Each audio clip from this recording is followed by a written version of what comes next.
Bismillahirrahmanirrahim. Assalamualaikum warahmatullahi wabarakatuh. Innal hamdalillah nahmaduhu wa nasta'inuhu wa nastaghfiruh wa na'udzu billahi min shururi anfusina wa sayyiati a'malina. May yahdihillahu fala mudilla lahu wa may yudlil fala hadiyalah. Asyhadu an la ilaha illallah wahdahu la syarika lah wa asyhadu anna Muhammadan abduhu wa rasuluh. Allahumma salli wa sallim ala hadzal nabiyil karim wa ala alihi wa ashabihi wa sallama tasliman katsira. Ya ayuhan nas ittaqu rabbakumul ladzi khalaqakum min nafsin wahidah wa khalaqa minha zawjaha wa bassa minhuma rijalan katsiran wa nisaa wattaqullaha alladzi tasaaluna bihi wal arham innallaha kana 'alaikum raqiba. Ya ayyuhalladzina amanu ittaqullaha haqqa tuqatih wa la tamutunna illa wa antum muslimun. Ya ayyuhalladzina amanu ittaqullaha wa qulu qawlan sadida yuslih lakum a'malakum wa yaghfir lakum dhunubakum wa may yuti'illaha wa rasulahu faqad faza fawzan 'azima amma ba'd. Fa innal asdaqal hadisi kitabullah wa khairal hadi hadi Muhammadin sallallahu alaihi wasallam wa syarrul umuri muhdatsatuha fa inna kulla muhdatsatin bid'ah wa kulla bid'atin dhalalah wa kulla dhalalatin finnar. Nas'alullah salamata minha. Ikhwani wa akhwati fillah, Bapak Ibu, ikhwan akhwat, jemaah salat maghrib yang semoga dirahmati oleh Allah Subhanahu wa taala. Alhamdulillah, marilah kembali kita semua mengucapkan alhamdulillah, segala puji hanya milik Allah, yang mana pada malam hari ini Allah Subhanahu wa taala telah mengumpulkan kita dalam salah satu rumah dari rumah Allah Subhanahu wa taala dalam rangka tidak lain dan tidak bukan hanyalah semata-mata untuk mengharapkan pahala di sisi Allah Subhanahu wa taala, dalam rangka untuk mempelajari ayat-ayat suci Al-Qur'an dan sunnah-sunnah nabinya yang mutahharah, yang suci. Kemudian penjelasan-penjelasan para warisatul anbiya, pewarisnya para nabi, para ulama rabbaniyun, ya, ulama-ulama yang berpegang teguh dengan petunjuknya Nabi yang mulia sallallahu alaihi wasallam. Kemudian salat beriringan salam, marilah senantiasa kita berkirim salam dan berselawat kepada beliau, nabi kita yang mulia, Nabi besar Muhammad sallallahu alaihi wasallam. Allahumma shalli ala Muhammad wa ala ali Muhammad.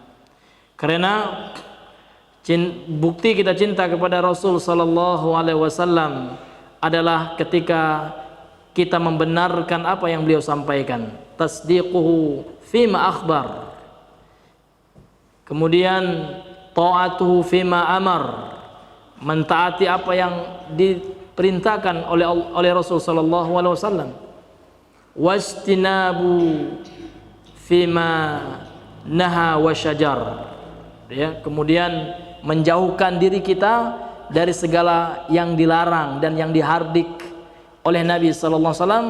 Wala yu'badullahu illa bima syara'a, dan tidaklah Allah diibadahi melainkan dengan syariatnya, dengan syariatnya Rasul sallallahu alaihi wasallam. Inilah bukti orang cinta kepada Rasul sallallahu alaihi wasallam. Inilah yang dipraktekkan oleh para sahabat. Maka para sahabatlah orang-orang yang betul-betul mengimani, membenarkan segala yang datang dari Rasul sallallahu alaihi wasallam. Karena para sahabat paham betul dengan firman Allah, wa ma atakumur rasulu fakhudhuhu wa ma nahakum anhu fantahu. Apa yang datang dari Rasul itu ambillah, dan apa yang dilarang oleh Rasul maka tinggalkanlah.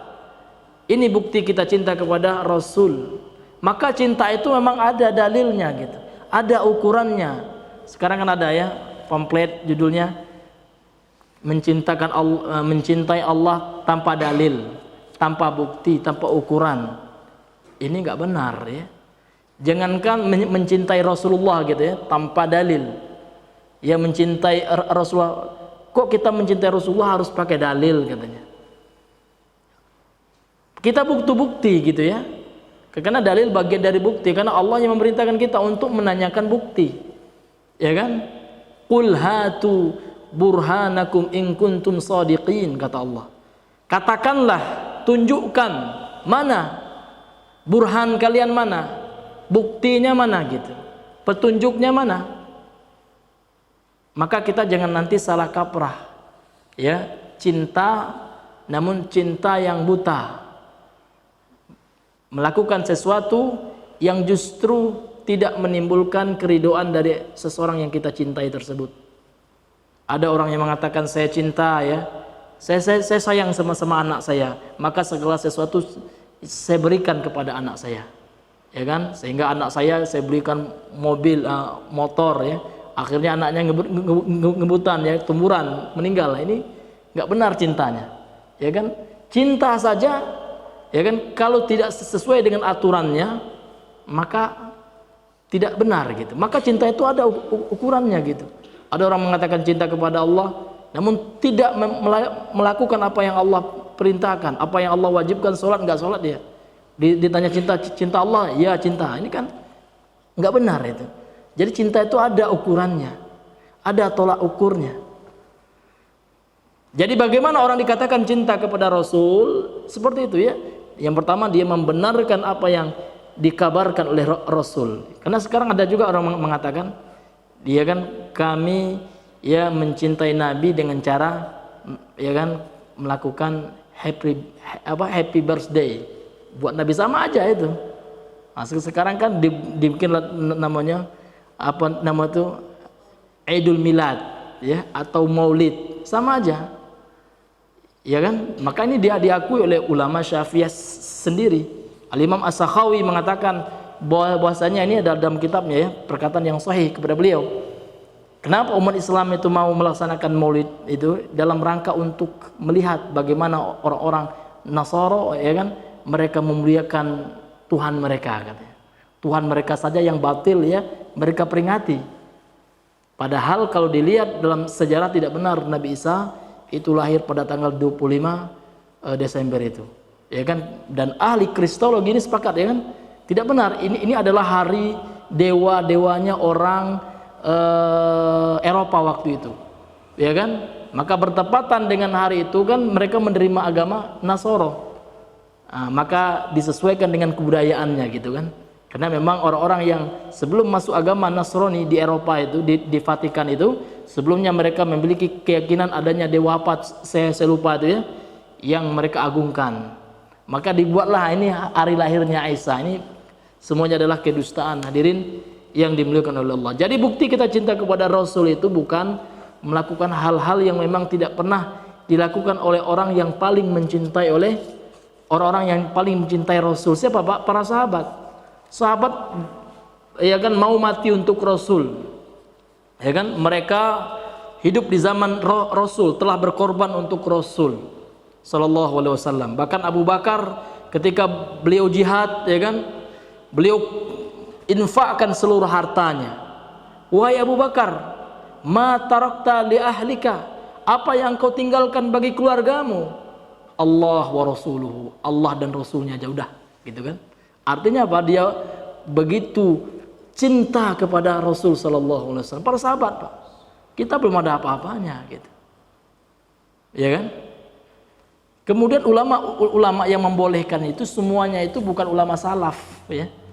Ulama salaf itu siapa Pak sebenarnya? Ulama salaf itu dikatakan oleh Al-Imam Az-Zahabi dalam kitabnya Siyar A'lamun Nubala, yang dimaksud dengan ulama salaf itu adalah ulama yang terakhir meninggalnya pada tahun 300 Hijriyah. Dan yang terakhir disebutkan oleh beliau adalah Imam An-Nasai, penulis kitab Sunan An-Nasai. Ya, kemudian ulama seperti Imam Ibnu Hajar, beliau ulama ya. Namun ini bukan dikatakan ulama salaf lagi gitu.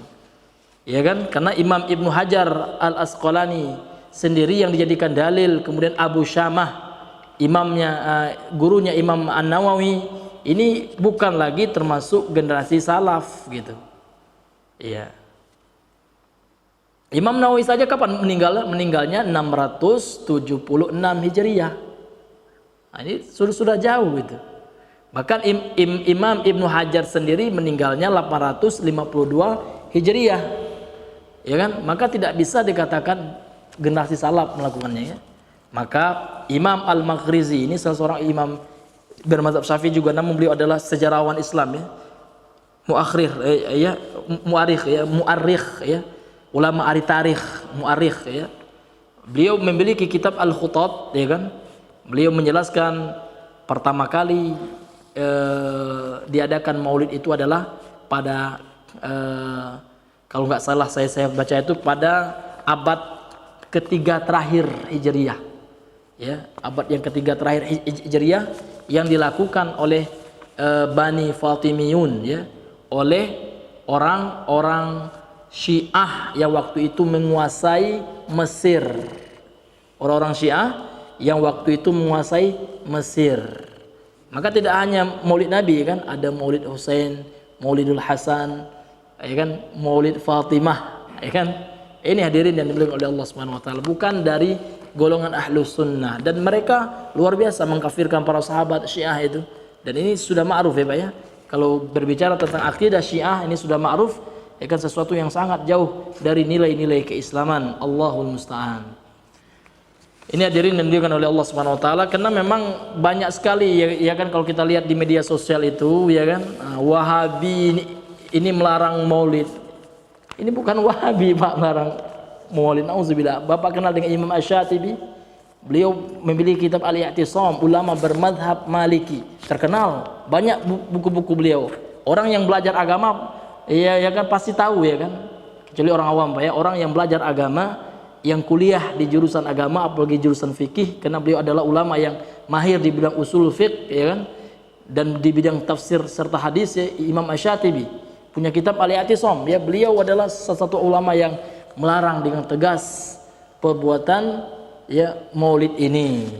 Kemudian Imam Syaukani, siapa nggak kenal dengan Imam Syaukani ya kan ya, beliau punya kitab Fathur Rabbani, beliau menukilkan ijma' malahan. Ijma' di sini maksud beliau adalah ijma'nya para sahabat. Artinya tidak ada satupun di kalangan para sahabat ya kan yang melakukan kegiatan ini gitu. Ya kan? Dalilnya apa? Dalilnya jelas sekali ya kan. Wa may yushaqiqir rasul min ba'di ma tabayyana lahul huda wa yattabi' ghayra sabilil mu'minin wallihi ma tawalla wa nuslihi jahannam wa sa'at masira. Dan barang siapa yang menentang Rasul setelah jelas baginya petunjuk, wa yattabi'u ghayra sabilil mu'min, dan mereka mengikuti jalan selain jalannya orang-orang mukmin. Siapa orang mukmin ini? Ahli tafsir mengatakan mereka adalah para sahabat. Karena pertama kali turunnya ayat ini, orang mukmin yang dimaksud siapa Pak? Para sahabat. Mungkin kita belum ada. Ini hadirin yang dimuliakan oleh Allah Subhanahu wa taala. Jadi suatu hal yang salah ya kan, keliru kalau seandainya ya kan orang yang mengingkari Maulid ini dikatakan ya kan kelompok sesat lah ya. Nah, malahan ya kan orang-orang yang melaksanakannya itu yang mencontoh orang-orang Syiah. Allahul musta'an ya kan, dan Rasul mengatakan man tasyabbaha biqaumin fahuwa minhum. Jadi nggak boleh kita mencontoh-contoh kelompok yang betul-betul jauh bahkan menyeleweng dari akidah Islam gitu. Thayyib hadirin yang dimuliakan oleh Allah Subhanahu wa taala, itu mungkin ya sebagai muqaddimah ya. Sekarang kita masuk kepada pembahasan kita. Jadi yang kita bahas sekarang adalah Kitabut Tauhid ya.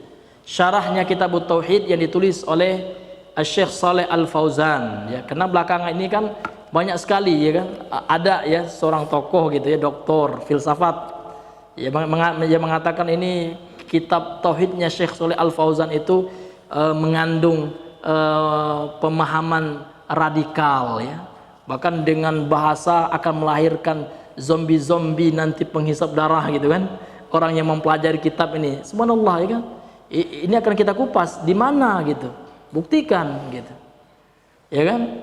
Kalau seandainya kita buka pula, kan beliau mengaku Asy'ari ya. Orang yang berakidah Asy'ariyah Maturidiyah. Seorang Imam Asy'ari, seorang ulama bermadzhab Asy'ari pada abad sekarang ya. Abad sekarang yang bernama Syekh Abdullah Al-Hariri. Syekh Abdullah Al-Hariri Al-Habashi. Beliau orang Ethiopia, ya, orang Habasyah. Kemudian pengikutnya namanya Ahbash, ya. Beliau jelas sekali, ya, malam yukaffir al-mujassimata fahuwa kafir. Kemudian perkataan beliau yang lain mengatakan malam yukaffir al-wahabiyah. Wahabi yang dia maksud ini adalah para ulama di Arab Saudi gitu kan.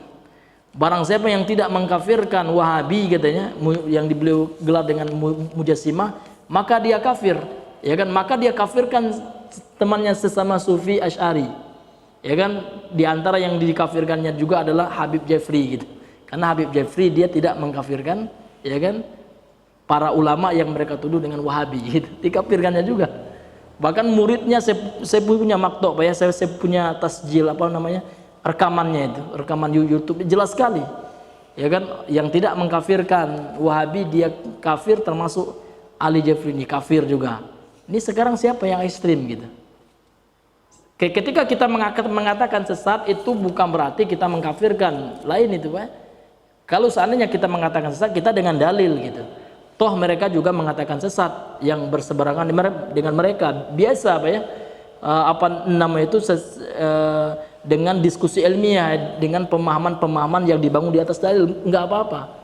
Bahkan dahulu di Minang itu, Pak, pada masa hidupnya orang tua Buya Hamka, Buya Hamka itu kan singkatan nama orang tuanya itu kan, nama orang tua aslinya adalah Haji Abdul Malik Karim Amarullah. Itu nama ayahnya Buya Hamka, ulama besar itu, Pak, ya. Disingkat nama anaknya menjadi Hamka. Jadi nama Hamka ini adalah singkatan nama dari orang tuanya. Jadi Buya Hamka memiliki suatu buku, mungkin bisa Bapak baca, ya, judulnya Ayahku. Nah, di dalam buku itu beliau menceritakan bagaimana dahulu perdebatan ayahnya dengan kaum tua. Jadi di Minang itu dibagi dua, ya, ada kaum muda, ada kaum tua gitu. Jadi yang kaum muda inilah nanti cikal bakal adanya Persis, ya, Muhammadiyah awalnya kan. Kemudian Al-Irsyad gitu. Nah, ini bahkan dikafirkan, Pak, itu. Jadi kaum tua dahulu mengkafirkan kaum muda-muda ini. Siapa yang ekstrim sebenarnya? Ya kan Buya Hamka yang menukilkannya. Dan sejarah telah mencatat itu. Ya, ini kaum kafir ini. Bahkan orang yang pakai dasi juga, kaum-kaum tua itu, kaum-kaum Sufi Asy'ari itu mengkafirkan itu. Ya kan? Mengkafirkan kaum muda itu. Karena auzubillahi min zalik. Jadi tidak bisa, ya, kita membuat satu menggiring opini, ya kan, dalam ceramah menggiring opini untuk membenci suatu kelompok, ya kan. Setiap ceramahnya dokter nih, ya, Salafi, Wahabi itu aja. Biarkan kebanyakan ceramahnya itu yang viral kan itu. Nah, ini hadirin yang dimuliakan oleh Allah Subhanahu wa taala, yang kita lihat, ya kan, sesuatu hal yang sangat berbahaya sekali bagi masyarakat awam. Sehingga apa, Pak? Sehingga terjadilah perpecahan di tengah-tengah masyarakat, ya kan. Nah, makanya hal-hal yang seperti itu harus kita duduk bersama, diskusi, bukan ngajak debat gitu kan. Nah, kan dibalas lagi itu kan. Nah, sekarang kita dibawa pula let call gitu kan. Ayo gitu, siapa yang mau ikut, ya kan. Ya, dibawa pula tentang bab jihad. Jihad apa kok sama Islam mau jihad? Ya kan, nggak ada. Jihad itu pemerintah melawan orang kafir gitu. Kok kita sama-sama muslim, kan seperti itu balasannya, Pak, ya. Subhanallah gitu. Ya. Nah, ya inilah hadirin yang dimuliakan oleh Allah Subhanahu wa taala. Sekarang kan menampakkan dia ke masyarakat gitu. Siapa yang justru yang lebih mengedepankan adab, ya kan? Dan siapa yang justru ekstrim gitu, ya. Dikit-dikit jihad. Nah, sekarang kata waktu di Pekanbaru dia bahas sekarang sudah ada kelompok yang menyesatkan Asy'ariyah. Ya kan? Ya, yang menyesatkan Asy'ariyah itu bukan sekarang aja, ulama dahulu sudah menyesatkan juga. Maka saya nukil, ya, di medsos saya itu Imam Ibnu Qudamah, seorang ulama bermazhab Hambali. Bukunya dibahas oleh ustadz kita yang di Jambi, ya, Ustadz Habibi, ya, Mukhtasar Minhajil Qasidin, itu termasuk karangan beliau gitu, ya. Ya, kemudian beliau ada punya buku kitab Al-Mughni namanya, kitab tebal, ya, kitab rujukan. Bahkan beliau menukilkan banyak pendapat para fuqaha imam 4 mazhab dalam buku beliau ini. Dan termasuk orang yang belajar fikih, buku beliau adalah buku pegangan, ya, buku referensi utama dalam fikih. Al-Mughni karyanya Imam Al-Maqdisi, ya kan. Ya, apa kata beliau, ya? Beliau menyebutkan dalam kitabnya Hikayatu munazarat fil Quran, ikayatul munazarati fil Quran. Ya kan, beliau menjelaskan ya kan bahwasanya termasuk ya kelompok sesat, kata beliau, yang tidak mau menampakkan kebenarannya, dan beliau sandingkan dengan zanadiqah, ya, kelompok-kelompok zindiq. Ini adalah Asy'ariyah, ya, ketika mereka mengatakan bahwasanya Al-Quran yang ada pada kita sekarang ini adalah makhluk. Ya, Al-Quran menurut mereka adalah Al-Quran sebelum Allah firmankan, yang qadim itu.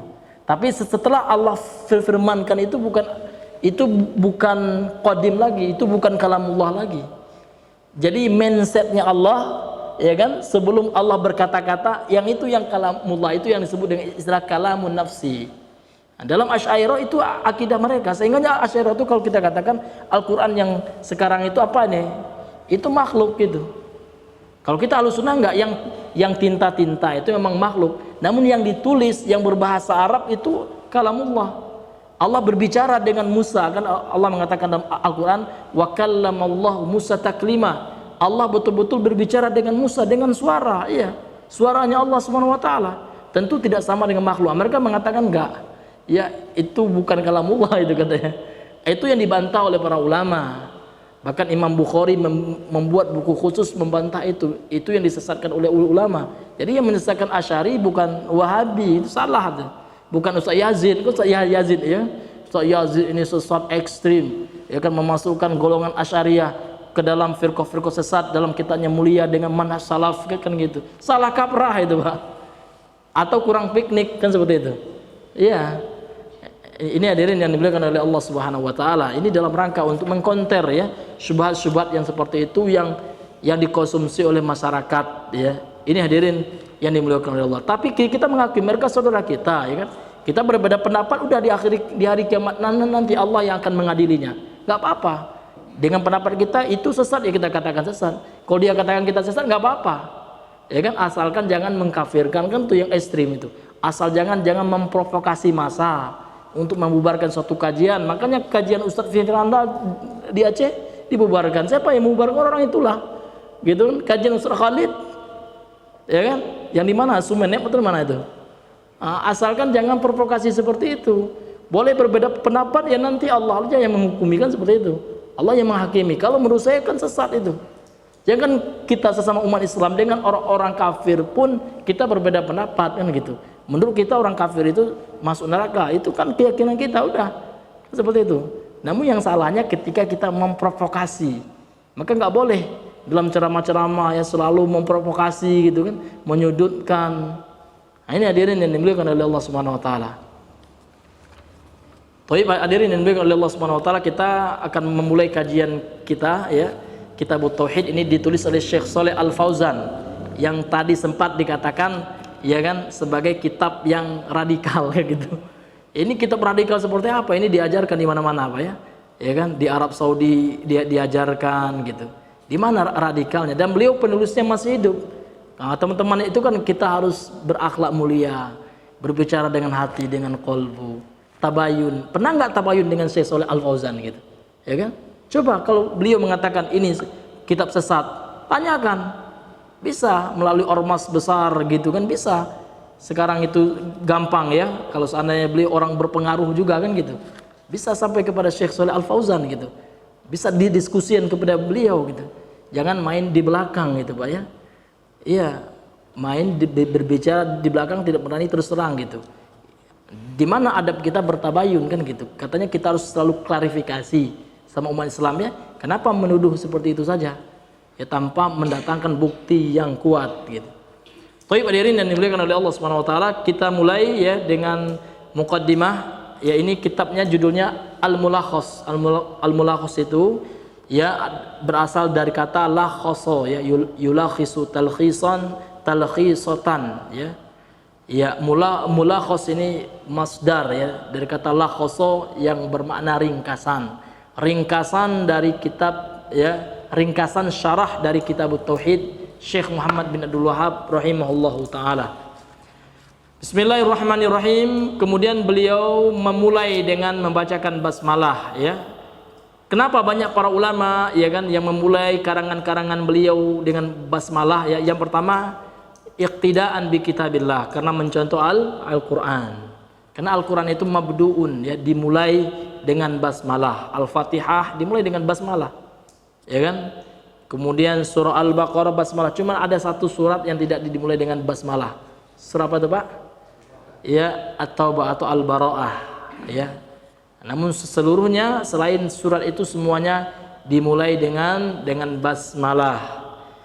Wa ta'asyan bin Nabi sallallahu alaihi wasallam, kemudian mengikuti Nabi sallallahu alaihi wasallam, karena Nabi selalu, ya, ketika menuliskan surat, ya kan, ke raja-raja Persia, raja-raja Romawi, kepada Heraklius, ya, Herakl, ya, beliau memulai tulisan surat beliau dengan basmalah, gitu. Kemudian di dalam basmalah ini terdapat isti'anah, gitu, Pak, ya.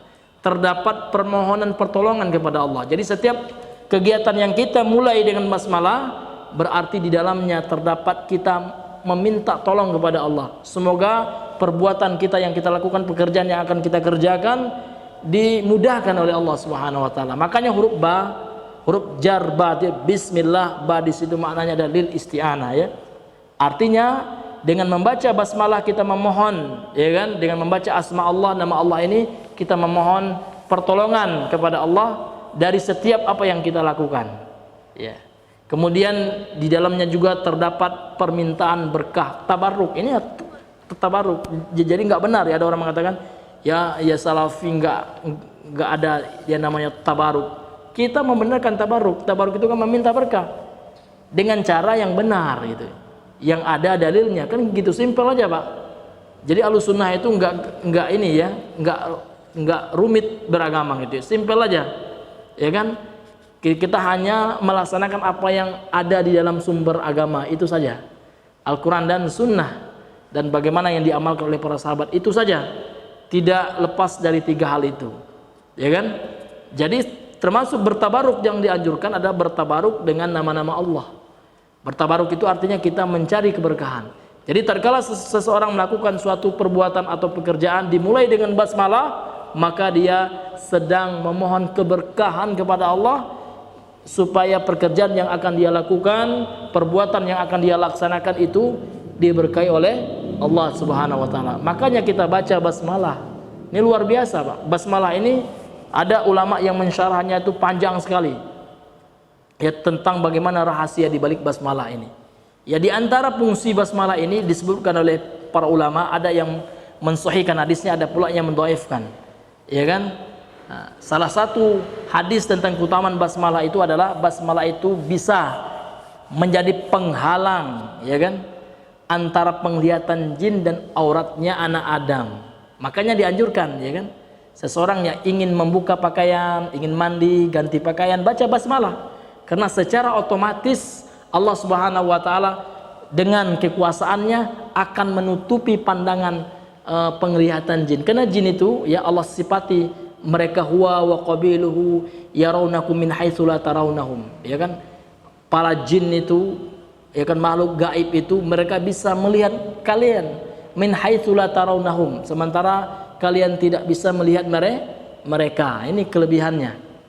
Nah, maka supaya kita nggak dilihat aurat kita, aurat istri kita ketika kita akan, maaf, ya kan, akan berhubungan, gitu kan. Nah, ini fungsinya basmalah itu, Pak.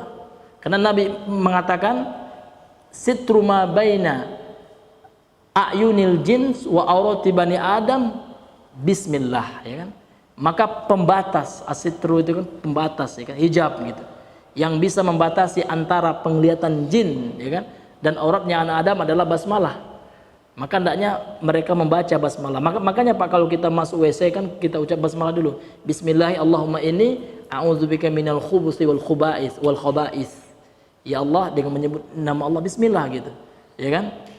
A'udzubika, aku berlindung kepada Engkau ya Allah dari kejahatan jin betina dan jin laki-laki, ya kan, syaitan betina dan syaitan laki-laki. Ini diantara bagaimana pentingnya, urgennya seseorang membaca basmalah. Thayyib, al-muqaddimatu, ya, pendahuluan. Jadi kita baca, apa, ya, dari pendahuluannya, dan kita ambil nanti pelajaran-pelajaran dari beliau dalam muqaddimah ini. Alhamdulillahi wahdahu wassalatu wassalamu ala man la nabiyya ba'dah. Segala puji hanya milik Allah semata. Salawat dan salam kepada yang tidak ada nabi setelahnya, yaitu kepada Nabi Muhammad sallallahu alaihi wasallam.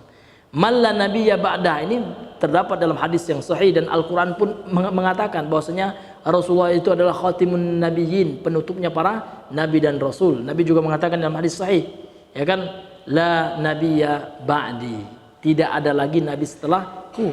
Sehingganya ini menjadi prinsip dalam agama, hal yang substansi pokok usuluddin, ya.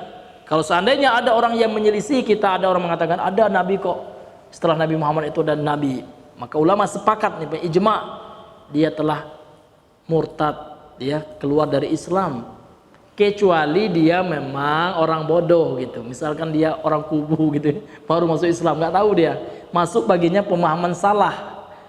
Rupanya ada dai Ahmadiyah mengajarkannya itu. Nah, ini diberi uzurin seperti itu. Tapi kalau seandainya orang yang sudah tahu, hujahnya sudah tahu, masih juga dia meyakininya, maka la khilafa baina ulama, tidak ada khilaf di antara ulama, dia murtad. Dia harus masuk Islam lagi, syahadat lagi gitu. Wa ba'du, dan setelahnya fahada syarhun mujizun, ini adalah syarah penjelasan, ya, penjelasan terhadap kitab tauhid ini, ya, al-mulakhas ini, ya, yang ringkas, mujizun, yang ringkas, ala kitab tauhid, atas kitab tauhid, terhadap kitab tauhid li Syekhul Islam Muhammad bin Abdul Wahhab, ya, yang ditulis oleh Syekhul Islam Muhammad bin Abdul Wahhab, ya, rahimahullah, yang semoga Allah merahmati beliau. Katabtuhu ala tariqatil madrasiyatil hadisah, saya tulis buku ini berdasarkan metode pembelajaran kekinian, ya, pembelajaran modern gitu. Nah, jadi memang cara beliau dalam menulis syarah kitab ini dengan syarah yang ringkas gitu, ya, karena sekarang kan pembelajaran modern sekarang, ya kan dikit-dikit diringkas gitu Pak, ya. Kalau kita dikuliahkan juga seperti itu, ada buku yang tebal itu, udah diringkas saja, buat makalahnya ditampilkan, presentasikan seperti itu, ya. Ya, ini metode kekinian kan seperti itu. Ya, metode pembelajaran modern lah gitu. Ya, yaitu banyak ringkasan-ringkasan, ya, poin-poin pentingnya saja kan gitu. Liyakuna aqraba ila afhamil mubtadiin, supaya lebih, ya kan, lebih dekat kepada pemahaman orang-orang yang baru, mubtadi, ya Pak, ya. Beda mubtadi' kalau pakai ain itu ahli bid'ah, ya Pak, ya. Tapi kalau pakai hamzah, ya kan, mubtadi ini asalnya, ya kan, ibtada yabtadi'u, mubtadi'un gitu, ya. Artinya orang yang baru atau pemula di dalam mempelajari tauhid. Nah, maka ini memang beliau khususkan bagi pemula Pak, ya. Ya, kita semua, termasuk saya, masih pemula juga, ya. Kita semua, ya, masih sama-sama belajar, ya, bagaimana memahami tauhid yang benar sehingga bisa kita terapkan dalam kehidupan kita. Kemudian beliau mengatakan wa arjullaha an yanfa'a bihi, dan saya berharap kepada Allah semoga dengan buku ini akan memberikan manfaat kepada kaum muslimin, ya. Wa yakuna ishaman fi nashri ilmi, dan mudah-mudahan buku ini menjadi saham. Jadi saham ini bahasa Arab juga rupanya Pak, ya. Ya, ishaman, ya, dari kata sahmun, ya, saham. Mudah-mudahan buku ini menjadi kontribusi lah, ya, berkontribusi, ya, memberikan saham, ya kan, di dalam penyebaran ilmu, wa tashihil aqidah, dan di dalam mensahihkan, membetulkan akidah yang salah. Wa sallallahu wasallam ala nabiyyina Muhammadin wa ala alihi wa sahbihi. Kemudian salawat kepada kemudian keselamatan atas Nabi kita Nabi Muhammad SAW, kemudian kepada keluarga dan para sahabatnya, ditulis oleh Syekh Saleh bin Fauzan bin Abdullah Al-Fauzan hafizahullah ta'ala, dan beliau ada profesor, ya. Kalau gelar akademiknya sudah, ya, termasuk ulama yang sudah memiliki gelar akademik beliau, jadi gelarnya profesor, tapi, ya, profesor doktor, kan sekarang kan orang-orang kan digini harus pakai gelar, ya. Ya, jangan diskusi sama saya, ya kan, pencapaian titelnya masa masih LC gitu. Nah, gitu, ya kan. Nah, maka kalau beliau ini yang dikritik ini udah profesor, ya, alhamdulillah, ya, alhamdulillah, ya. Thayyib hadirin yang dimuliakan oleh Allah Subhanahu wa taala, kita lanjut kepada pembahasan awal, ya, dari buku ini. Nubzatun mujizatun an hayatil muallif, ya sekilas pandang gitu ya.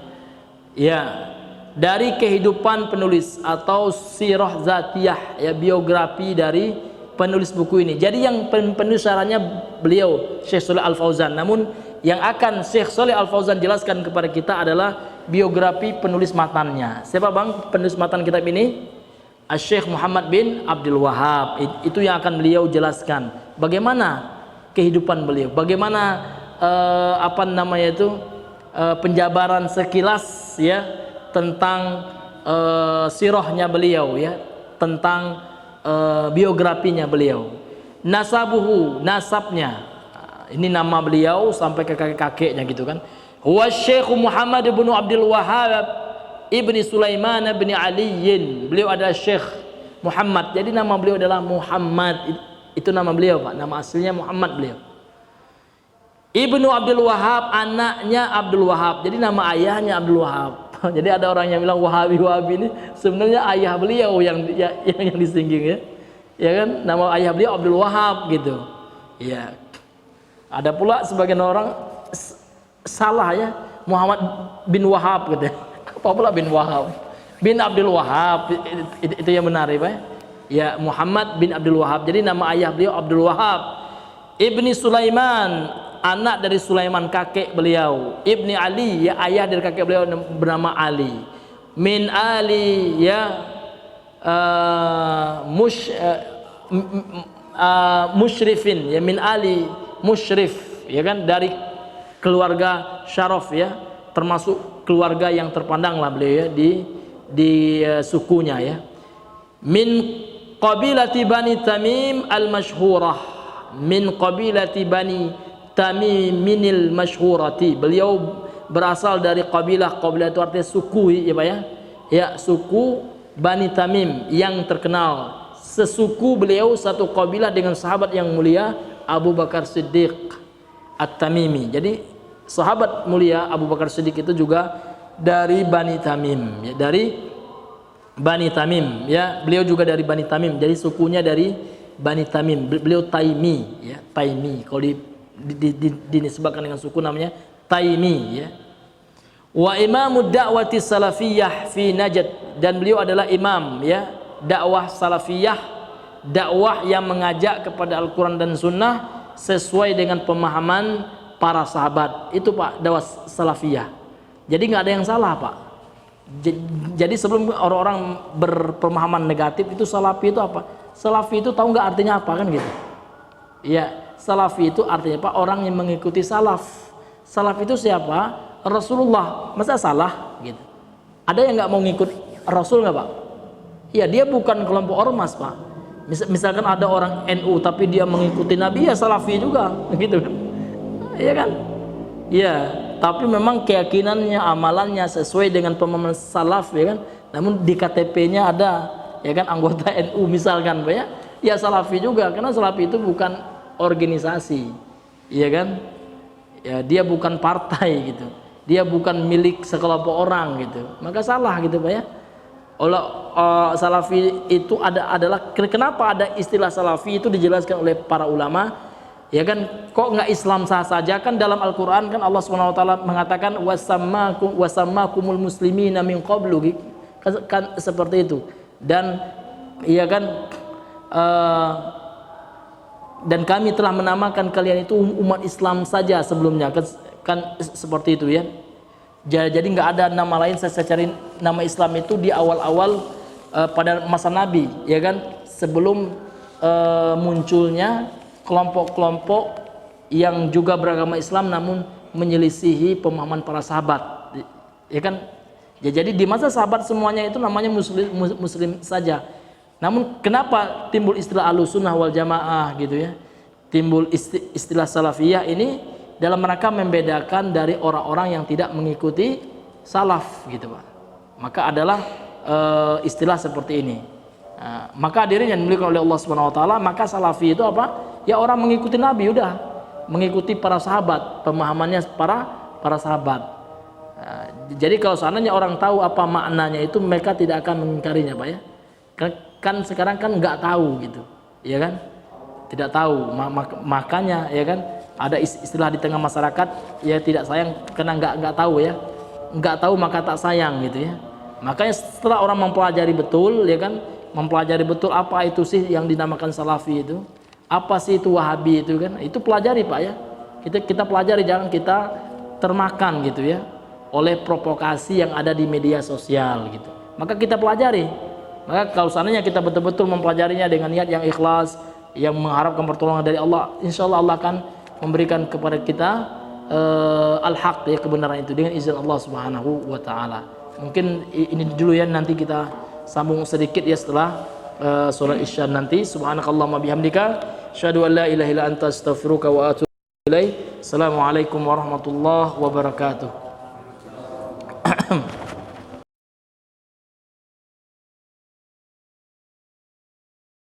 Assalamualaikum warahmatullahi wabarakatuh. Alhamdulillah wa kafa wa salatu wassalamu ala rasulihil mustafa wa ala alihi wa ashabihi wa man walah wa la hawla wa la quwata illa billah, amma ba'd. Insyaallah kita lanjutkan kembali pembahasan tentang nubzah mujizah ya. Selayang pandang pemaparan sekilas tentang biografi dari Syekh Muhammad bin Abdul Wahhab ya. Jadi Syekh Muhammad bin Abdul Wahhab ini berasal dari kabilah Bani Tamim yang terkenal, dan beliau adalah imam ya, salah satu imam ya. Imam itu kan mufrad ya Pak ya. Ya, kalau zamannya a'immah ya, imam yang mengusung dakwah salafiyah, yang beliau berasal dari kota Najd ya, wa ghairiha, dan yang selainnya. Artinya beliau menyebarkan dakwah salafiyah baik itu di Najd dan yang selainnya gitu. Nash'atuhu, tumbuhnya, wa ilmuhu, dan ilmunya beliau. Bagaimana beliau tumbuhnya, kapan beliau dilahirkan gitu kan. Kemudian bagaimana beliau menuntut ilmu agama gitu. Wulida fi baldatil Uyainah. Beliau dilahirkan di negeri yang bernama Al-Uyainah ya. Qurba Madinatir Riyadh sanata 1115 Hijriyah. Beliau dilahirkan di kota Al-Uyainah, dekat dengan kota Riyadh.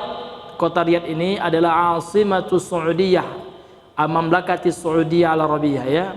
Dia adalah ibu kota dari KSA ya, Kerajaan Saudi Arabia. Dalam bahasa Arabnya Al-Mamlakatus Saudiyatul Arabiyah, Kerajaan Saudi Arabia. Ini ibu kotanya di Riyadh ya, pada tahun 1115 Hijriyah. Wa hafizal Qur'an al-Karima wa huwa saghirun, dan beliau telah menghafal Al-Qur'an dan ketika itu beliau berusia kecil, belum baligh ya, sudah hafal Al-Qur'an. Ini kebanyakan ulama seperti itu Pak ya. Kalau kita kan bukan ulama ya, sampai sekarang belum hafal Al-Quran, subhanallah. Ya, kalau ulama enggak, masya Allah ya. Memang kalau waktu saya belajar dulu memang ada perbedaan di antara ulama ya. Memulai belajar ilmu syar'i itu apa gitu. Ini saya waktu itu belajar Hilyah, Syarah Hilyah Thalibul Ilm di Yaman dulu, yang dibahas oleh guru kami Syekh Abdul Hasan ya, Al-Ma'ribi. Beliau menjelaskan ada memang dua pendapat ya. Ada sebagian ulama yang mengatakan seperti pendapatnya Imam Ibn Rushd, penulis buku Bidayatul Mujtahid gitu ya. Ada ulama yang berpendapat belajar bahasa Arab dulu, ya kan? Terutama ulama orang-orang ajam gitu ya. Karena dengan belajar bahasa Arab ini akan memudahkannya menghafal Quran, memahami Al-Quran gitu. Tapi kalau orang apalagi sahabatnya nggak perlu belajar bahasa Arab gitu, ya kan? Karena sahabat pakarnya nahwu. Ketika bahasa Arab ini sudah bercampur dengan orang-orang ajam masuk kepada negeri Arab, ya kan, bercampurlah bahasa Arab yang murni, bahasa fushah itu dengan bahasa-bahasa asing, ya kan. Maka butuh pada masa Sayyidina Ali ya, pada masa sahabat Ali bin Abi Thalib, butuhlah disusun kembali ya kan kaidah-kaidah gramatikal bahasa Arab. Maka diutuslah oleh beliau penyusun yang pertama, itu adalah Abul Aswad Ad-Du'ali. Nah, beliau adalah pertama kali yang diutus oleh Imam Ali bin Abi Thalib pada masa kekhalifan beliau. Ini baru ada ilmu nahwu gitu Pak ya, nahwu sorob itu, balaghah, kemudian ilmu-ilmu bahasa Arab yang lainnya gitu. Nah, kemudian sebagian besar para ulama Awal untuk menuntut ilmu agama itu memang diawali dengan Al-Quran ya. Ini yang beliau kuatkan ya. Karena memang banyak daripada ulama-ulama kita memang sebelum mempelajari ilmu-ilmu yang lain memang dikuatkan hafalannya. Maka bagus supaya sekarang menjamur ya rumah-rumah Al-Quran. Masya Allah bagus Pak ya. Bukan sarang terorisme ya. Belum pernah saya dengar Pak ya. Fakta menyebutkan ada rumah Al-Quran melahirkan terorisme. Ada juga orang yang katakan, dokter juga Pak ya. Na'udzubillahi min zalik gitu. Jadi pas teman-teman ngajak diskusi baperan gitu kan, kayak mau jihad gitu, siapa yang ngajak perang gitu kan, ya kan, minta let call pula yang ngawaskan itu. Let call itu kan setingkat lagi sudah jenderal Pak ya, apa, kolonel, setingkat lagi kolonel ya, ya major jenderal dulu, udah tinggi pangkatnya, subhanallah tuh. Kita kan mau diskusi baik-baik, kenapa kok kitab yang kita pelajari ya kan. Bahkan teman saya Pak, beliau adalah salah satu ormas ya, salah satu apa namanya itu orang yang ditunjuk oleh Ormas Muhammadiyah menjadi bagian dari Dewan Fatwa MUI pusat. Ustadz Muhammad Fajri ya Pak ya, beliau ranking 1 di Libya dulu, kemudian lulus S2, dapat beasiswa di Arab Saudi di jurusan qadhi ya, peradilan. Iya. Beliau menyarankan kepada saya kalau di Masjid Muhammadiyah itu bagusnya kitab yang dibahas untuk awal itu adalah Aqidatul Tauhid yang ditulis oleh Syekh Shalih Al Fauzan ya. Ini bahaya. Kitabnya Tauhid Syekh Al Fauzan kan ditulis ada paham terorisme. Ini secara tidak langsung juga menuduh bahwasanya Muhammadiyah juga ada paham terorisme, dan ini dikaji ya kan di Muhammadiyah. Ini buku ini termasuk referensinya pembahasan tauhid di kalangan Muhammadiyah. Bukunya Syekh Shalih Al Fauzan, mau dikatakan buku mengajarkan paham radikal kan gitu. Makanya teman-teman mau diskusi gitu kan, di mana radikalnya kan gitu, di mana Syekh Shalih Al Fauzan nyuruh ngebom ya kan, di mana gitu.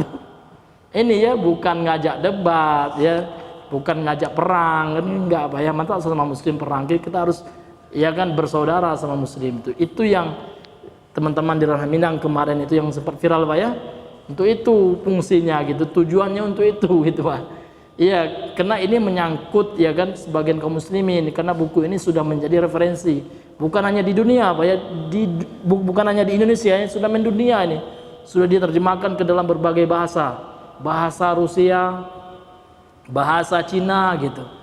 Nah, bahkan kalau kita lihat Syekh Shalih Al Fauzan lah ulama yang sangat banyak fatwanya yang menjelaskan tentang terorisme di dunia ini. Siapa yang mengatakan ISIS itu terorisme, beliau termasuk memfatwakannya. Ya kan? Iya, mengecam tindakan-tindakan terorisme. Namun malah dituduh sebagai buku yang berfaham terorisme. Itu yang membuat teman-teman sedih. Ini hadirin dimuliakan oleh Allah Subhanahu wa taala. Kita lanjutkan ya Bapak yang dirahmati Allah Subhanahu wa taala. Wa tatalmaza ala walidihi qadil uyainati fi waqtihi. Kemudian beliau berguru ya, menjadi murid. Ini tatalmaza ya, tatalmizu ya. Beliau berguru, menjadi murid. Siapa guru beliau? Ayahnya Syekh Muhammad yaitu Abdul Wahab itu adalah seorang qadhi di negerinya. Qadhi orang berilmu Pak ya, sebagai seorang hakim gitu. Ya pada masanya, pada waktunya. Wa ala ghairihi min masyahiri ulama'i Najdin. Kemudian beliau juga belajar pada selain ayahnya dari ulama-ulama terkenal di kota Najd, wal Madinati di kota Madinah, wal Ahsa di kota Ahsa, dan Basrah. Ini banyak murid beliau ya. Afwan, banyak guru beliau. Tidak hanya belajar dengan ayah beliau ulama juga. Syekh Muhammad ini. Ayah beliau ulama juga, qadhi ini Pak. Qadhi ini enggak sembarangan Pak ya. Di zaman dahulu itu, ya kan, ini qadhi itu adalah orang-orang betul-betul paham terhadap fikih di dalam Islam itu kan gitu. Kemudian beliau juga belajar di ulama yang di Madinah, di Ahsa, dan di Basrah. Fa adraka ilman ghaziran ahallahu lil qiyami bi da'watihi al mubarakati. Kemudian beliau menguasai ilmu yang banyak ya, adraka yudriku, yang menguasai ilmu yang ghazir bermakna katsir gitu ya, menguasai ilmu yang banyak, ahalahu, sehingga membuat beliau menjadi ahli li qiyami bi da'watihi al mubarakah, untuk menjalankan dakwah beliau yang berkah. Sehingga dengan ilmu yang telah beliau pelajari ya kan, beliau berdakwah setelah itu ke jalan Allah Subhanahu wa taala. Karena kalau dalam buku beliau yang lain, kitab beliau yang lain kan ada kitab Usul As-Salasah. Maka ada 4 hal yang wajib dia pelajari kan. Salah satunya adalah menuntut ilmu kan. Ya kan? I'lam rahimakallah, ya kan? Annahu yajibu, ya kan? Ta'allumu arba'i masailah, ya kan? Sesungguhnya diwajibkan mempelajari 4 permasalahan. Yang pertama al-ilmu wa huwa ma'rifatullah wa ma'rifatu nabihi wa ma'rifatu dinil islami bil adillati. Yang pertama adalah berilmu. Apa itu ilmu? Tentang apa? Tentang mengenal Allah, mengenal nabinya, dan mengenal agama Islam dengan dalil-dalilnya. Kemudian wal amalu bihi, mengamalkannya. Dan yang ketiga adalah wa da'watu ilaih, dan mendakwahkannya. Jadi itu fase kita ya. Kita belajar dulu, kita amalkan, sembari kita mengamalkan, kita mendakwahkannya gitu. Kemudian fi waqtin intasharat fihil bid'u wal khurafatu, pada waktu di zaman beliau nih ya, tersebar di dalamnya perbuatan-perbuatan yang tidak ada, bid'ah ya. Bid'ah itu artinya perbuatan ibadah-ibadah yang dibuat-buat, yang tidak ada landasannya dari Al-Quran dan Sunnah, dari ijma', ya kan, dan dari kaidah-kaidah fiqhiyah, tidak ada landasannya gitu. Wal khurafat, dan tahayul-tahayul, Pak. Jadi di masa beliau banyak sekali ya tahayul-tahayul. Ya kan, kalau seandainya ada burung di Arab itu ada juga burung, Pak ya. Berbunyi burung, oh ini tandanya rezekinya baik. Ah, ini tandanya hari baik ini. Ya kan? Kemudian pas keluar rumah melintas ular, ini naas nanti nih, tandanya akan dapat musibah. Ini tahayul ya. Penyandaran baik buruk kepada sesuatu yang tidak ada dalilnya dalam agama. Ya Pak ya, ini namanya tahayul. Kalau dalam bahasa Inggrisnya myths ya. Bahasa kita mitos kan gitu Pak. Nah, gitu. Kalau anak gadis nyapu di malam hari, ya kan, ini bahaya, nanti nggak dapat jodoh nanti kan gitu. Ini dari mana jalan seperti ini? Inilah yang beliau perbaiki keyakinan-keyakinan yang seperti ini. Ada orang yang nggak senang kan, ini kan sudah keyakinan nenek moyang kita, maka kelompok inilah yang mulai nama ini Wahabi pasti ini kan gitu. Ya kan? Ya, ingin kelompok yang ingin mempertahankan keyakinan tradisi orang lama kan gitu. Padahal nggak tahu dia kan kalau orang lama di Indonesia ini Hindu dulu, ya kan? Sehingga banyak keyakinan-keyakinan yang masih tercampuri dengan pemahaman agama Buddha, Hindu kan gitu. Ini hadirin yang dimuliakan oleh Allah Subhanahu wa taala. Jadi gampang Pak, simpel. Kok salah? Di mana salahnya yang kita pahami ini Pak? Kita memahami agama, ini dalilnya, ini Al-Qur'annya, ini perkataan ulama salafnya, bukan ulama yang setelah salaf, karena nggak ada jaminan benar kan seperti itu. Kalau ulama salafah ini sudah ada jaminan dari Nabi Pak. Nabi mengatakan dalam hadis Sahih Al-Bukhari, khairun nasi qarni, sebaik-baik manusia itu di masaku, kata Nabi. Iya, Nabi dan para sahabatnya. Summal ladzina yalunahum, kemudian masa setelahnya. Ulama mengatakan tabi'in, ya kan, yang enggak bertemu Nabi namun ketemu dengan sahabat. Summal ladzina yalunahum, kemudian generasi setelahnya yaitu tabi'ut tabi'in atau atba'ut tabi'in, yang enggak bertemu dengan sahabat namun bertemu dengan tabi'in. Ini hadirin yang dimuliakan oleh Allah. Makanya ulama hadis mengatakan hadis ini dengan nama Al-Qurun Al-Mufaddalah, Al-Qurunul Mufaddalatu, ya kan? Masa-masa yang diutamakan, ya kan? Artinya waktu-waktu yang paling utama. Inilah generasi salaf itu, Pak. Makanya ulama mengatakan kullu khairin fittiba'i man salaf. Setiap kebaikan itu dalam mengikuti salaf mereka itu, Pak. Nabi, sahabat, tabi'in dan atba'ut tabi'in. Wa kullu syarrin fi ibtida'i man khalaf, dan setiap keburukan itu adalah terdapat pada hal yang bid'ah, ya kan, hal-hal baru yang dibuat oleh orang-orang khalaf. Ini adalah perkataan, kalau saya enggak salah ini adalah perkataan Ibnu Mas'ud, ya kan. Kullu khairin fi ittiba'i man salaf wa kullu syarrin fi ibtida'i man khalaf. Ini hadirin yang dimuliakan oleh Allah Subhanahu wa taala. Kemudian kata beliau, wattabarruku bil quburi wal asjari wal ahjar, dan seperti meminta berkah dengan perantara kubur, pohon dan bebatuan. Ini ada di zaman beliau, sampai sekarang pun ada ya. Ada Pak. Bahkan saya nanya, ini bukan ini fakta dan realita yang saya tanya Pak. Ya kan orang-orang tuh bilang Wahabi ini kan dari Mekah, ya kan, itu Wahabi lah gitu kan. Saya alhamdulillah nggak di Mekah Pak ya, di Tarim gitu, Pak ya. Di Tarim dan di tempat juga ada institusi sufi gitu ya, ada markas-markas sufi juga. Jadi di Tarim itu memang ada kuburan yang dikeramatkan. Saya pernah masuk ke dalam kuburan itu, kemudian ada catatan di batu nisan yang dianggap wali, ya kan. Di situ saya tanyakan kepada mufti mazhab Syafi'i, masih ada rekamannya Pak. Itu bagaimana hukum itu, bahaya sekali artinya kalau kita artikan dalam bahasa Indonesianya, wahai syekh, saya datang kepadamu dengan merendahkan diri, iya kan, lindungi aku syekh, bukan ya, subhanallah ya. Dan itu diterangkan oleh mufti bermadzhab Syafi'i itu Imam Syekh Ali Bukair. Dan ini dikenal Pak, orang Tarim nggak ada yang kenal beliau, ya kan, udah sepuh sekarang, mungkin udah 80-an atau 90-an tahun umur beliau. Ada rekamannya saya Pak ya. Kebetulan waktu itu direkam teman pertanyaan-pertanyaan yang kami ajukan gitu. Bagaimana hukumnya itu kan? Beliau jelaskan ini bentuk syirik ini, ya kan? Meminta, merendahkan diri kepada selain Allah, bahkan merendahkan diri kepada manusia, meminta langsung kepada manusia, ya kan? Beristighosah kepada manusia, ya kan? Ini adalah bentuk kesyirikan yang itu banyak terjadi. Beliau sendiri mengakui Pak, ini bukan orang Wahabi beliau ya, mufti bermadzhab Syafi'i, jadi pengajar fikih Syafi'i dunia itu Pak. Muftinya bukan hanya segera ulama ya, kalau mufti itu levelnya sudah tinggi itu. Ini hadirin yang diberi oleh Allah Subhanahu wa taala. Dan itu ya nyata sekali Pak ya. Jadi ada orang-orang yang ini itu bukannya mazhab Syafi'i itu. Kalau ulama-ulama mazhab itu ulama Ahlussunnah itu Pak ya.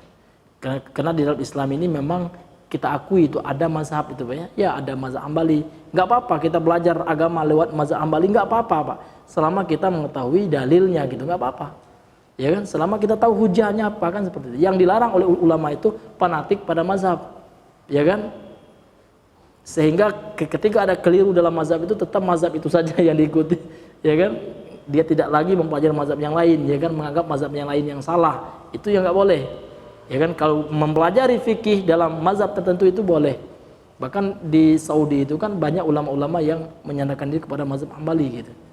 Di Yaman banyak yang menyandarkan kepada mazhab Syafi'i, enggak apa-apa selama tidak taklid buta gitu Pak kepada mazhab tertentu gitu. Ini hadirin yang dimuliakan oleh Allah Subhanahu wa taala.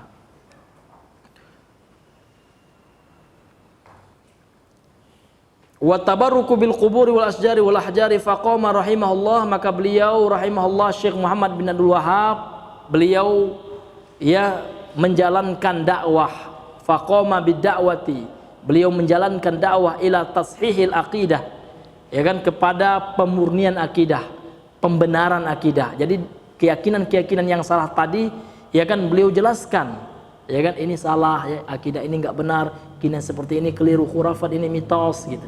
Itu yang beliau jelaskan.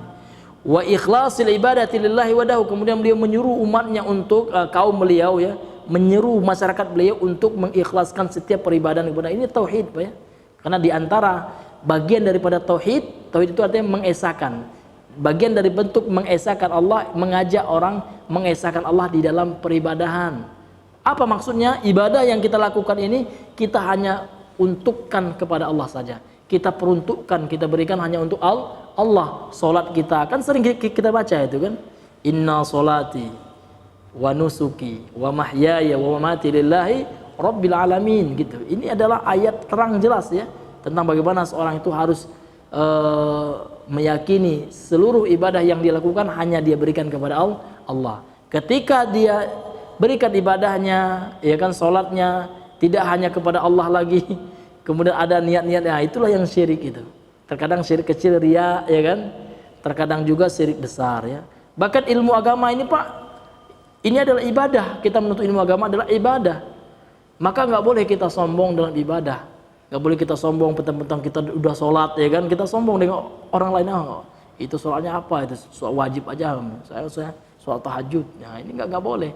Begitu juga ilmu agama kita nggak boleh. Bahkan ada Imam Ibnu Qayyim ya, beliau mengatakan at-tafakhuru bil ilmi aswa'u halan min at-tafakhuri bil mal ya. at-tafakhuru, bangga-bangga, ya kan, bil ilmi, dengan ilmu, aswa'u halan, lebih buruk keadaannya, minat tafakhuri, daripada berbangga-bangga, bil mal, dengan harta. Jadi ada orang yang bangga-bangga harta, ini kan tercela juga, nggak boleh. Saya yang paling kaya, ini orang miskin, ya kan, jalan aja dengan motor jadul gitu ya.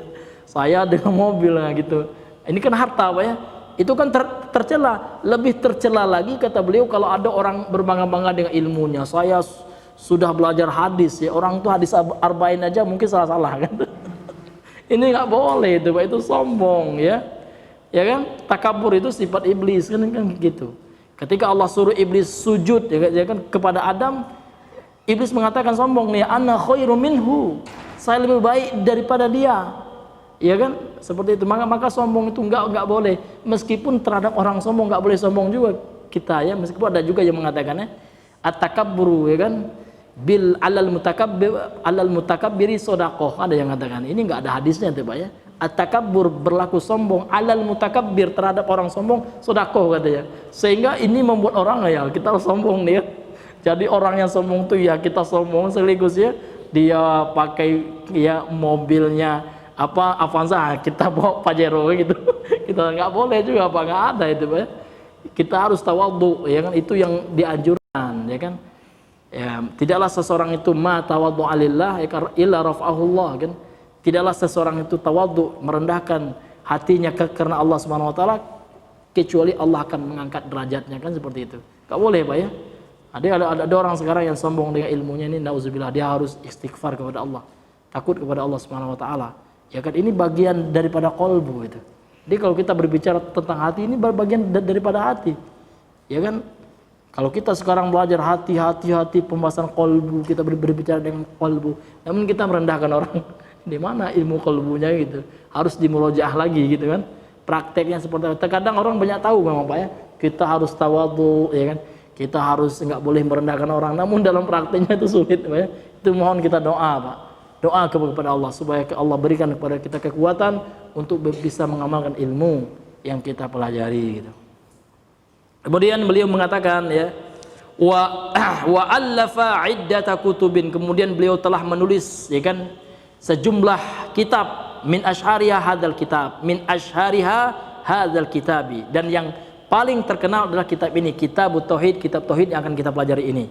Faqad laqiya qabulan aziman ladal ulama'i wal muta'allimin, dan sungguh ya buku beliau ini ya sudah mendapat penerimaan yang luar biasa, ya kan, oleh para ulama dan orang-orang yang belajar. Wa'tanau bihi dirasatan wa syarhan, dan mereka sudah memperhatikan buku ini dengan perhatian dalam bentuk pembelajaran dan dalam bentuk syarah ya, penjelasan terhadap kitab ini. Fahuwa kitabun badi'ul wad'i, dia adalah kitab yang badi', yang bagus ya peletakannya, ya kan, azimul faidati, kemudian memiliki faedah yang besar. Nafa'allahu bihi khalqan katsira, kemudian Allah telah memberikan manfaat dengan buku ini, khalqan katsiran, banyak daripada manusia, makhluk Allah banyak sekali, Pak ya, orang-orang yang tahu, kenal akan tauhid kan, dengan buku Kitab Tauhid Syekh Muhammad bin Abdul Wahab. Kalau Bapak lihat ya, entar matannya itu, Pak, subhanallah, semuanya Al-Qur'an hadis, perkataan sahabat, tabi'in. Subhanallah, lihat ya kan, nggak ada yang dari pikiran beliau itu, nggak ada. Beliau hanya menukilkan Al-Qur'an Sunnah tentang bab pembahasannya gitu. Sama seperti ulama salaf dulu menulis kitab. Imam Malik seperti itu juga. Bapak buka kitab Muwatta nih Imam Malik, Kitab Thaharah, beliau bawakan Al-Qur'an, beliau bawakan nanti hadis tentang itu kan. Kitabul Wudu seperti itu, atau kitab Sunan ya, Sunan An-Nasa'i, Sunan At-Tirmizi, semua seperti itu ya, Pak ya. Cara penulisan kitab-kitab mereka itu yang dicontoh oleh Syekh Muhammad bin Abdul Wahab. Wa qad baqiya syekhu tilata hayati mualliman, wa qad baqiya syekhu, dan syekh sudah menghabiskan tilata hayatihi, kehidupan beliau, ya kan, menghabiskan usia beliau sebagai muallim, sebagai pengajar ya. Wa da'iyan ilallahi ta'ala, sebagai da'i yang menyeru ke jalan Allah Subhanahu wa taala, amiran bil ma'ruf, mengajak melakukan perbuatan yang ma'ruf, wa nahiyan 'anil munkar, dan mencegah perbuatan mungkar, ila an tuwfiya fi dir'iyati qurba madinati Riyadh, sampai beliau diwafatkan di kota Dir'iyah. Jadi beliau dilahirkan di mana Pak? Di Uyainah, kemudian beliau diwafatkan di kota Dir'iyah yang dekat juga dengan kota Riyadh, ya, ibu kota Arab Saudi, pada tahun 1206. Jadi sekitar 95 tahun lah usia beliau, ya. Sekitaran 95 tahun ya. Wa qad takharraja ala yadihi adadun kabirun minal ulama'i wa a'immatid da'wati, dan sungguh sudah keluar dari tangan beliau, maksudnya sudah banyak murid-murid beliau, ya.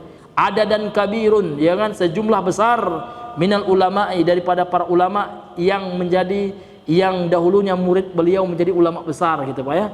Wa a'immatid dakwah, menjadi imam-imamnya dalam menyebarkan dakwah sunnah, ya. Ya, ajazalallahu lahu al-ajra was thawab. Semoga Allah SWT memberikan kepada beliau ganjaran dan pahala. Wa ja'alal jannata maswahu, dan semoga Allah menjadikan surga tempatnya beliau. Wa sallallahu wasallam ala nabiyyina Muhammad, salawat dan salam ke atas nabi kita Muhammad, wa alihi wa sahbihi, kepada keluarga dan sahabat-sahabat beliau sallallahu alaihi wasallam. Ya, mungkin untuk hari ini, ya, malam ini kita cukupkan dahulu, sudah jam 8 ya. Sebenarnya mau nyambung ya Pak, ya, karena ada Zoom lagi saya Pak, ya. Ada pembelajaran Zoom, maka saya cukupkan dulu sampai di sini pembahasan kita, ya. Insyaallah pada pertemuan yang ke depan, kalau seandainya masih diizinkan oleh Allah, kita akan masuk di awal pembahasan Pak, ya. Jadi sudah selesai kita bahas mukaddimahnya. Insyaallah pada pertemuan yang pertama, ya, yang kedua, kita masuk kepada isi dari kitabnya, matannya yang akan disyarah, dijelaskan oleh Syekh Shalih Al Fauzan hafizahullah taala. Baik, ya hadirin yang dimuliakan oleh Allah Subhanahu wa taala, sebelum kita tutup, mungkin ada di antara para ikhwah sekalian yang ingin bertanya. Kalau seandainya kami ada ilmunya, insyaallah kita berbagi pada pertemuan kita di malam hari ini. Maka untuk itu kami persilakan. Tafadhalu. Ya, fadhal Pak. Waalaikumsalam warahmatullahi wabarakatuh.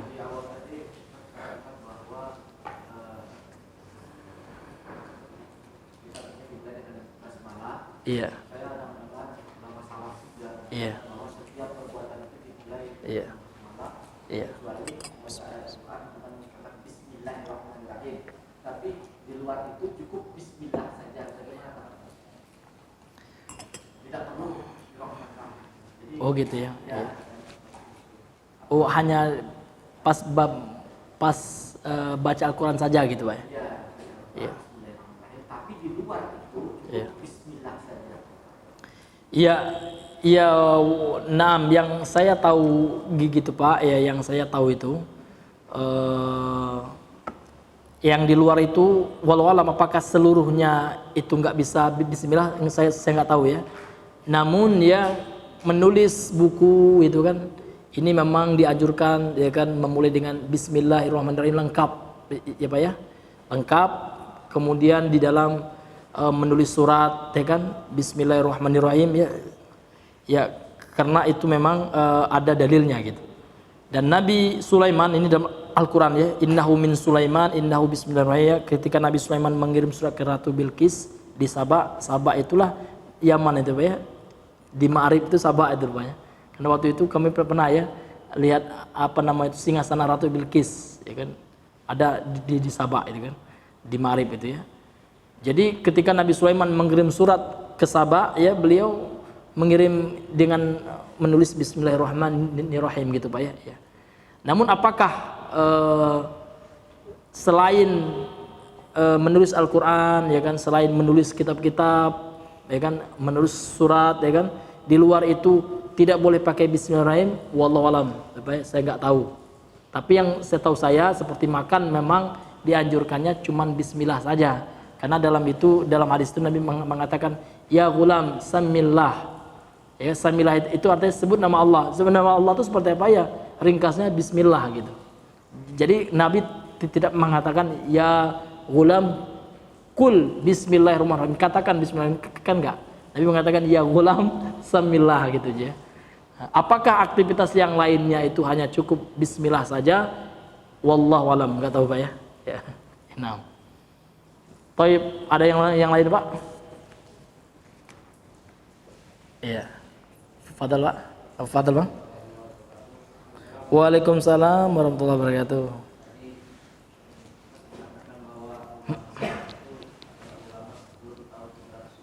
Iya.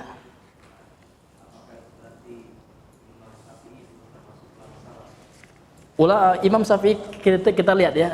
Imam Syafi'i itu meninggalnya tahun berapa gitu ya? 204 ya. Lahirnya tahun berapa? Iya. Apa? 150 lahir kan? Iya betul ya berarti. Berarti ulama salaf Pak. Ya. Beliau termasuk ulama salaf. Maka lihat Imam Syafi'i ya kan? Imam Abul Hasan Al-Asy'ari ya kan? Yang mana beliau ini disandarkan mazhab Syafi'i, mazhab Asy'ari kepada beliau. Tahun berapa wafatnya beliau Pak? Tahun 324. Nah, bukan di luar ulama salaf, bukan ulama salaf lagi. Ya kan? Masa Imam Syafi'i bermazhab ya kan kepada orang yang lahir ratusan tahun, 100 tahun sesudah beliau, kan nggak masuk akal. Jadi mazhab Asy'ari kan disandarkan kepada Imam Abul Hasan Al-Asy'ari. Imam Abul Hasan Al-Asy'ari wafat tahun ya, Imam Abul Hasan Al-Asy'ari wafat tahun 324 Hijriah. Imam Syafi'i wafatnya tahun berapa? 204. Berapa selisihnya itu? 100-an tahun gitu. Kan nggak masuk akal. Jadi apa mazhabnya Imam Syafi'i ini? Apa Asy'ari? Kan orang tuh bilang kan Imam Syafi'i Asy'ari. Ya Allah ya. Marah nanti Imam Syafi'i ya. Siap-siap ya kan. Ditanya nanti di akhirat kan gitu. Ini hadirin yang dimuliakan Allah Subhanahu. Iya. Iya. Kok fikih saja kan gitu menjadi pertanyaan. Emang Imam Syafi'i nggak paham akidah gitu? Nggak apa. Imam Syafi'i itu ya kan Nasirus Sunnah gelar beliau itu. Beliau itu penolongnya sunnah gitu. Artinya apa Pak? Akidah itu dari mana itu diambil? Dari sunnah, dari Al-Quran dan hadis kan gitu. Beliau orang pakar Al-Quran dan hadis. Bahkan beliau itulah ulama yang pertama kali yang meletakkan batu pertama dalam ilmu usul fikih dalam kitabnya Ar-Risalah. Jadi yang menulis suatu kitab dalam ilmu usul fikih beliau Imam Syafi'i. Dan beliau adalah orang yang sangat luar biasa ya dalam menjalan namanya itu dalam menegakkan sunnahnya Nabi Sallallahu Alaihi Wasallam. Orang yang paling paham lah ya tentang Al-Quran. Usia 7 tahun udah hafal Al-Quran beliau. Bahkan beliau sebelum belajar hadis di Imam Malik kan guru beliau ya, beliau udah hafal dulu ya kita Al-Muwatta itu. Subhanallah, luar biasa hafalannya ya, Imam Syafi'i itu. Ya, masa nggak pakar akidah gitu, hebat pula Abul Hasan Al-Asy'ari, itu kan nggak masuk akal Pak. Nah, ini nggak bisa diterima secara logis saja ya. Iya, secara logis saja itu tidak diterima. Ini hadirin yang dimuliakan oleh Allah Subhanahu wa taala. Dan istilah Ahlussunnah Pak itu sudah ada di masanya Imam Ibnu Abbas. Ya, ketika mentafsirkan surah Ali Imran ya. Surah Ali Imran ayat yang ke-106 ya kan. Ketika Allah Subhanahu wa taala berfirman tentang keadaan wajah orang-orang beriman dan orang-orang yang bejat di akhirat ya kan, Allah mengatakan yauma tabyaddu wujuhun wa taswaddu wujuh. Pada hari ada wajah yang putih bersih dan ada wajah yang hitam gitu kan. Maka kata Imam Ibnu Abbas rahimallahu taala ya kan, yakni yaumul qiyamati hina tabyaddu wujuhu ahli sunnah wal jamaah wa taswaddu wujuhu ahli bid'ati wal furqah, yaitu di hari kiamat wajah ahli sunnah ya kan, wajah yang putih ya kan bersih wajahnya ahli sunnah wal jamaah, dan hitam legam wajahnya ahli bid'ah wal furqah. Nah, ini menunjukkan apa? Ini bisa dilihat di tafsir Ibnu Katsir, tafsir At-Tabari ketika ulama tafsir mentafsirkan surah Ali Imran ayat 106 itu. Ya kan? Jadi istilah Ahlussunnah wal Jamaah sudah ada di masa sahabat nih, jauh sebelum lahirnya Abul Hasan Al-Asy'ari dan Imam Abdul Mansur Al-Maturidi ya. Sudah ada istilah ini ya. Hadirin yang dimuliakan oleh Allah Subhanahu wa taala. Jadi enggak benar ya. Ya kan? Ahlussunnah itu hanyalah Al-Asy'ariyah dan Al-Maturidiyah. Karena istilah Ahlussunnah sebelum mereka berdua lahir sudah ada, ya kan? Nah, nyatanya apa? Ada ulama yang mengatakan, ulama di golongan para sahabat ya, Imam Ibnu Abbas ya, ahli tafsirnya sahabat, dan perkataan beliau dinukilkan oleh para ulama tafsir termasuk Imam Ibnu Katsir dalam tafsirnya ketika mentafsirkan surah Ali Imran ayat 106 ini, ya kan? Yauma tabyaddu wujuhu wa taswaddu wujuh gitu. Wallahu a'lam bishawab. Ada lagi, Pak? Ya, kalau tidak ada mungkin kita cukupkan sampai di sini dulu. Subhanakallahumma bihamdika asyhadu an la ilaha illa anta astaghfiruka wa atubu ilaik. Assalamualaikum warahmatullahi wabarakatuh.